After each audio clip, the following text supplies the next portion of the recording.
말씀입니다. 지금 우리가 하는 말의 요점은 이러한 대제사장이 우리에게 있다는 것이라.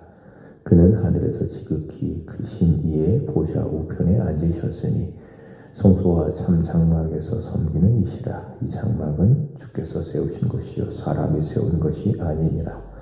대제사장마다 예물과 제사드림을 위하여 세운 자니 그러므로 그도 무엇인가 드릴 것이 있어야 할지니라. 예수께서 만일 땅에 계셨더라면 제사장이 되지 아니하셨을 것이니 이는 율법을 따라 예물을 드리는 제사장이 있습니다. 그들이 섬기는 것은 하늘에 있는 것의 모형과 그림자라.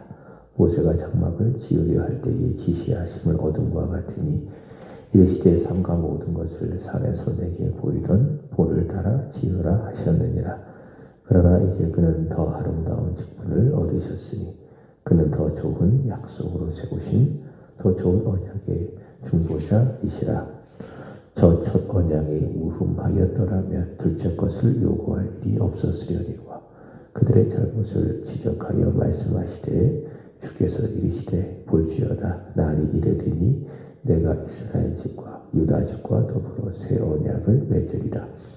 또 주께서 이르시기를 이 언약은 내가 그들의 열조의 손을 잡고 애굽 땅에서 인도하여 내던 날에 그들과 맺은 언약과 같지 아니하도다. 그들은 내 언약 안에 머물러 있지 아니하므로 내가 그들을 돌보지 아니하였노라.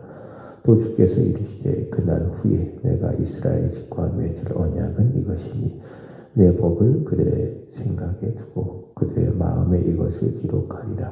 나는 그들에게 하나님이 되고 그들은 내게 백성이 되리라.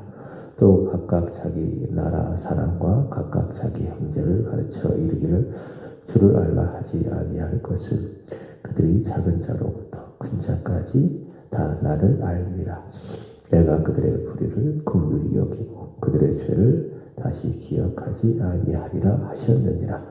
새 언약이라 말씀하셨음에 첫 것은 날 가지게 하신 것이니 날 가지고 쇠하는 것은 없어져 가는 것이니라. 아멘.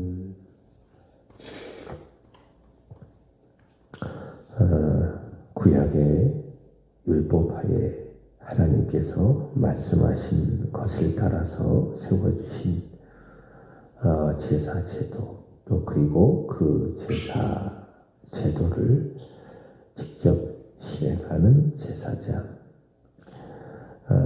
지금까지 우리가 본문을 통해서 히브리서를 통해서 확인한 바에 의한다면 온전하지 못하다라는 겁니다. 그래서 요점은 우리에게는 온전한 제사장이 필요하다. 온전한 제사가 필요하다라고 하는 겁니다. 그 제사장은 거룩하시고 악이 없고 더러움이 없고 죄인에게서 떠나 계신 제사장이시죠. 누구신가? 바로 멜기세덱, 의의 왕이시고 평강의 왕이신 멜기세덱의 반차, 다시 말해 계열을 따르는 제사장 예수님이죠. 이 예수님이 우리에게 필요하다.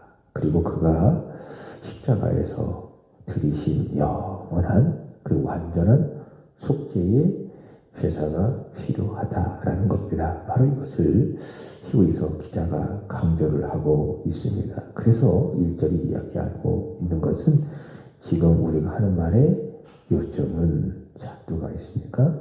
이러한 대제사장 예수 그리스도가 우리에게 있다는 것이라. 지금까지 말한 히브리서 기자의 요점은 무엇인가?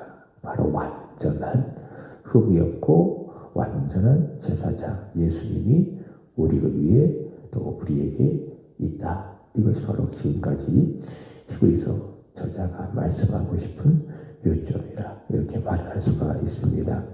오늘 본문은 다른 관점에서 예수 그리스도의 제사 그리고 제사장 되심을 소개를 하고 있습니다. 구약의 제사 그리고 그 제사를 집행하는 제사장과 예수님의 제사장 되심 그리고 이 제사를 전하는데요. 앞서는 구약의 제사 또 제사장은 완전하지가 않다. 그래서 우리에게는 완전한 제사, 완전한 제사장이 필요하다라고 하는 관점이었다면은 오늘 5절의 말씀에 두 단어를 주목해 보시기 바랍니다. 무엇인가 하면은 모형과 그림자이다라고 하는 겁니다. 그러니까 구약의 제사 그리고 제사장은 무엇인가? 모형과 그림자이다라고 하는 겁니다. 그러니까 모형, 그림자 이것은 실체가 아니죠. 그 실체를 미리 보여주는 영화로 말한다면은 예고편 이렇게 말할 수가 있습니다. 그러니까 예고편을 보면 본편이 무엇인지를 미리 알 수 있지 않습니까? 자, 구약의 제사 그리고 구약의 제사장은 무엇이라는 거예요? 모형 또 그림자라고 하는 겁니다. 세 가지로 말할 수가 있습니다. 첫 번째로는 구약의 제사장 물론 약점을 가지고 있겠지만은 구약의 제사장은 무엇인가? 모형과 그림자라. 자, 누구의 모형과 그림자입니까? 완전한 제사장이신 예수님, 이 예수님의 모형, 그림자라고 하는 겁니다. 자, 두 번째로는 그 제사장이 집례하는 제사 제도들, 이것 다 무엇입니까? 역시 모형과 그림자. 자, 무엇에 대한 모형과 그림자인가? 우리의 대제사장 예수 그리스도께서 십자가에서 당하신 속죄의 제사, 속죄의 죽음을 나타내는 모형과 그림자라 이렇게 말을 할 수가 있습니다. 자, 그래서 구약시대의 백성들은 어떻게 구원을 받았는가? 어떻게 구원을 받았는가? 말씀을 드렸지만은 모세가 전한, 모세가 가르친 율법을 지켜서 구원을 받았다 이렇게 생각하는 분들이 있는데 그렇지가 않습니다. 구약의 백성들은 어떻게 구원을 받았느냐? 믿음으로 구원을 받았습니다. 십자가에서 죽으신 그리스도를 믿음으로 말미암아 구원을 받았다. 그럼 어떻게 십자가 사건이 일어나지도 않았는데 구원을 받았는가? 십자가 사건을 예표하는 것을 미리 보고 구원을 받았다는 거예요. 이렇게 말할 수가 있겠지요. 그들은 하나님께서 명령하신 제사 제도를 순종하잖아요. 그래서 자신들이 죄를 위해서 그 제물을 제사장에게 가져다 주잖아요. 그러면 그 제물이 자기들 눈이 보는 앞에서 그 몸이 찢어지게 되어지고 그리고 피를 흘리게 되고 이렇게 찢어지고 피를 흘리는 제사 제물을 바라보면서 무엇을 보는가? 두 가지를 봅니다. 첫 번째로 저 죄의 결과가 저렇게 참혹하구나. 죄의 결과가 저 동물을 내가 찢어주고 내가 죽어야 되는데 저 동물이 대신 찢어지고 피 흘리는 그 모습을 보면서 무엇을 보는가? 죄의 결과에 아주 참혹함을 보게 되어진다라고 하는 겁니다. 그리고 그 죄를 해결하실 분은 두 번째 누군가? 그 재물이 모형하고 있는 또 그림자로 미리 보여주고 있는 누구? 그리스도이시다. 바로 이것을 미리 보고요. 그것을 믿어 구원을 받은 겁니다. 믿으셨죠? 이해하셨죠? 구약의 백성들은 바로 이 재물을 통해서 모형하고 또 그림자로 미리 보여주고 있는 십자가의 그리스도를 바라보고 구약의 백성들은 믿음으로 말미암아 구원을 받았다라는 겁니다. 자, 구약의 제사 그리고 그 제사의 제물은 무엇을 보여주는가? 그리스도의 십자가의 죽음을 미리 보여주는 모형과 그림자라고 하는 겁니다. 자, 그 다음에 세 번째로는 그 제사장이 제사를 집례하는 거룩한 장소죠. 거룩한 장소라고 해서 뭐라고 부르는가? 성막이라고 부릅니다. 성막. 광야 시대에는 이렇게 이동을 해야 되잖아요. 그래서 일종의 텐트입니다. 그것이 바로 성막입니다. 근데 이 이스라엘 백성들이 가나안 땅에 정착하고 나서 솔로몬 시대에 이 성막이 눈에 보이는 건물로 지어졌죠. 이것이 무엇입니까? 성전이죠. 성전. 자, 그런데 성전도 그렇고 특별히 오늘 본문의 말씀을 보시면은 성막도 그렇고 이것이 무엇인가?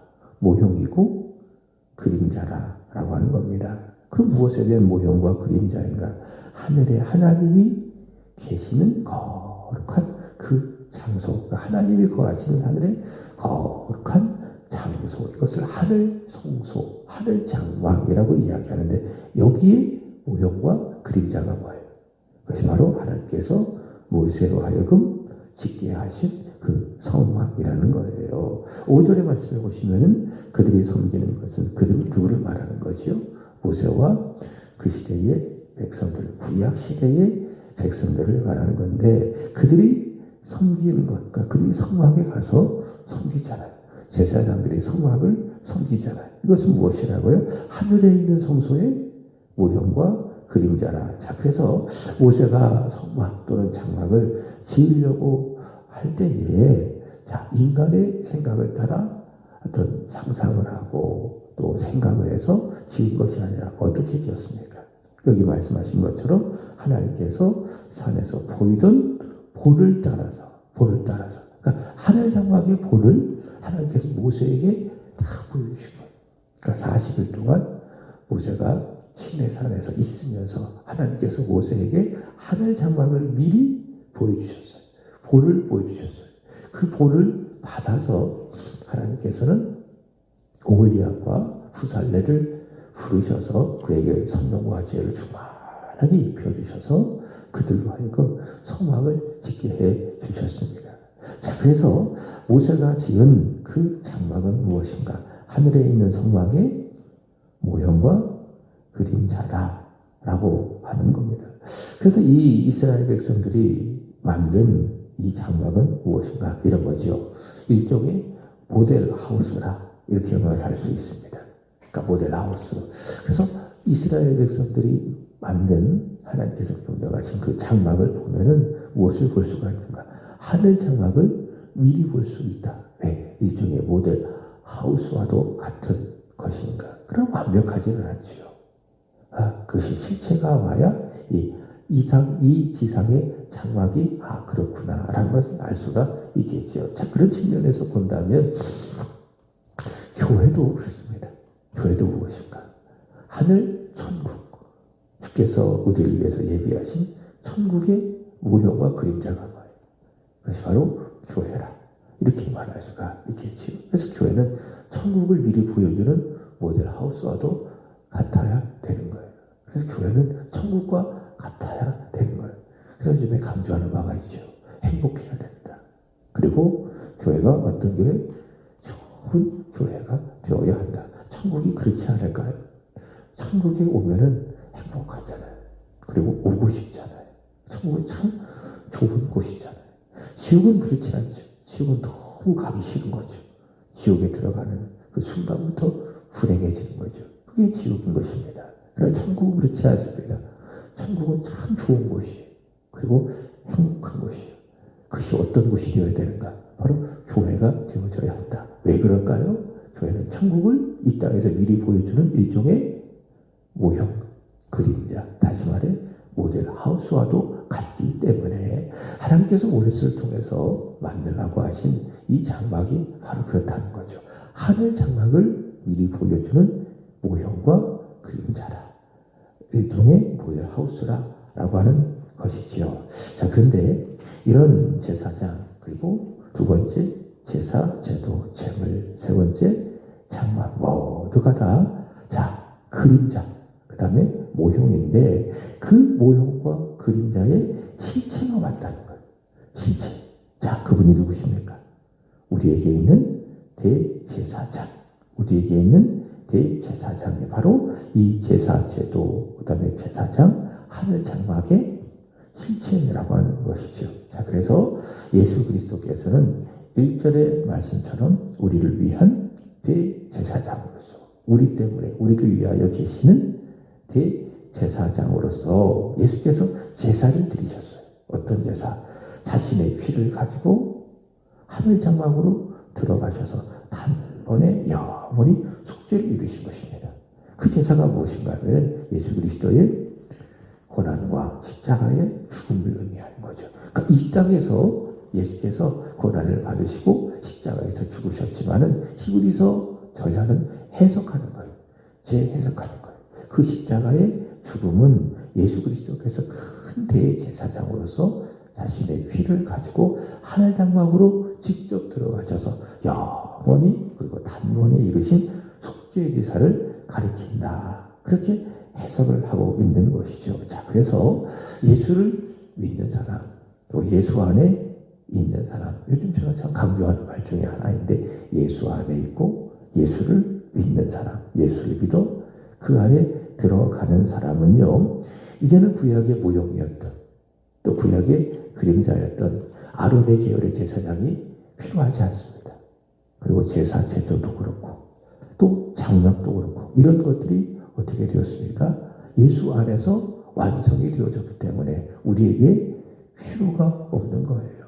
그래서 우리는 구약의 대제사장, 그 다음에 구약의 제사제도, 장막이 우리에게 의미가 없는 것입니다. 왜? 예수 안에서 완성이 되어졌기 때문에. 그러나 그 정신이 있죠. 그 자세이죠. 이것을 우리가 적용해서 본받아야 할 것이지, 실제적으로 문자 그대로 구약의 제사제도, 구약의 제사장, 구약의 장막을 통해서 있는 여러 가지 율법과 규율들을 우리는 지킬 이유가 없다. 왜? 예수 안에서 그것들이 모형과 그림자였는데 완성이 되어졌기 때문에. 자, 이런 의미, 자, 제사제도, 제사장, 그리고 장막, 이것은 무엇인가? 좋은 약속이라는 거죠. 왜? 예수를 미리 보여주는 약속이기 때문에. 자, 그렇지만은 6절 이렇게 이야기합니다. 그러나 이제는 더 아름다운 직분을 얻으셨으니 그는 어떤 분이십니까? 더 좋은 약속으로 세우신 더 좋은 언약의 중보자시라는 겁니다. 그러니까 구약의 제사장, 제사저들은 좋은 약속이에요. 왜? 그리스도를 미리 보여주고 있기 때문에. 그리스도를 모형하는 모형과 그림자이기 때문에. 그러나 예수께서 오심으로 말미암아 그 좋은 약속이 완성이 됐기 때문에 히브리서 기자가 말씀하는 것이 무엇입니까? 더 좋은 약속으로 세워주신 그리스도는 더 좋은 언약의 중보자시라. 이렇게 말을 하고 있는 겁니다. 자, 페이지 넘어가시면 86페이지를 보시면은 7절 이하에 이야기합니다. 구약의 모형과 그림자를 예수 그리스도께서 완성하셨는데, 구약의 제사, 제사장, 제사제도 이런 것들을 모형과 그림자로서 그리스도께서 완성을 하셨는데, 7절 이하에는 그 구약을 뭐라고 이야기하는가 하면 옛 언약이라고 이야기합니다. 옛 언약.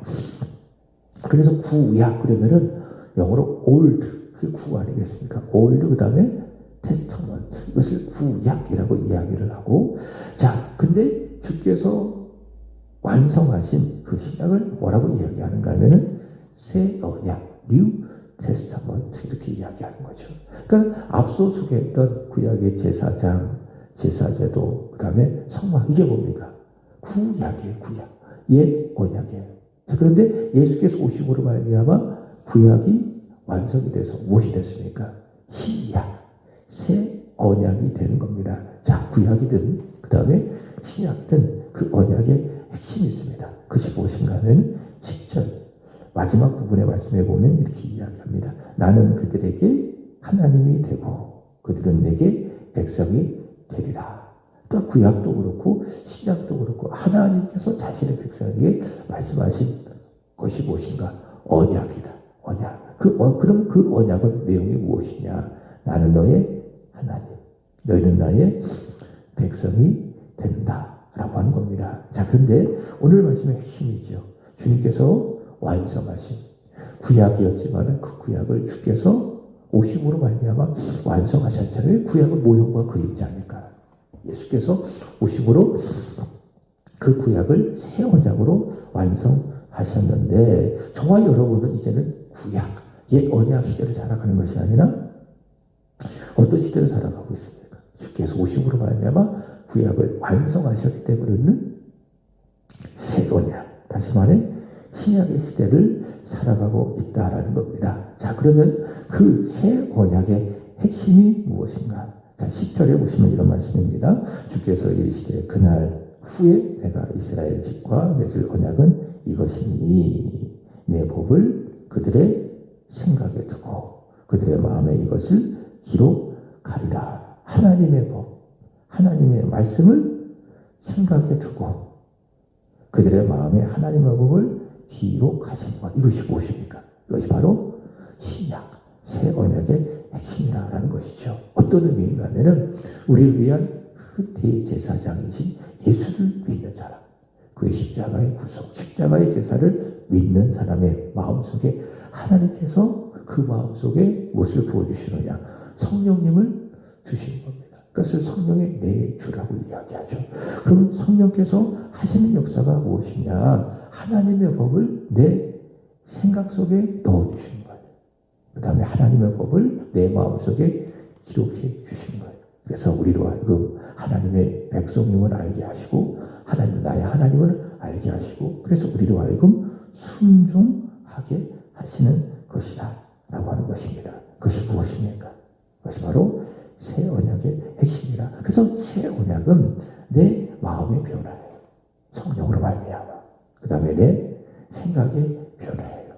성령께서 내 마음속에 하나님의 법을, 하나님의 말씀을 넣어주셔서 내 생각을 변화시키고 내 마음을 변화시켜 주셔서 나로 하여금 하나님의 말씀에 순종하게 하시는 것. 그것이 무엇이냐? 새 언약의 핵심이라고 하는 겁니다. 자, 저와 여러분이 새 언약 시대를 살아가고 있음을 믿기를 바랍니다. 예수 그리스도를 우리가 믿음으로 우리에게 있는 대제사장이신 예수 그리스도를 믿음으로 말미암아 성령을 받아서 이제 내 속에 누가 계십니까? 성령께서 계셔요. 그리고 성령께서 계심으로 날마다 이런 하나님의 말씀 매일매일 듣고 또 수요일마다 금요일마다 주일마다 듣는 하나님의 말씀을 통해서 내 생각을 바꾸어 가시는 거죠. 내 마음속에 하나님의 법을 기록해 가시는 것이지요. 자, 우리에게 있어서 무엇이 중요합니까? 나의 생각, 나의 마음이 중요하다라는 겁니다. 사랑하는 여러분, 저와 여러분의 생각을 지키게 되기를 축복합니다. 잠언서 4장 23절의 말씀대로 마음을 지키게 되기를 축복합니다. 내 속에 계신 성령을 따라서 여러분의 생각을 하나님의 말씀으로 지키시고 저와 여러분의 마음속에 성령을 따라서 하나님의 말씀이 깊이 새겨지게 되기를 축복합니다. 간단하게 단순하게 이야기한다면 오늘 우리 생각 속에 무엇이 있어야 돼요? 말씀이 있어야 돼요. 그리고 내 마음속에 무엇이 새겨져야 됩니까? 말씀. 그래서 하나님의 말씀을 오늘 하루 내 마음속에 새기고 내 생각에 하나님의 말씀을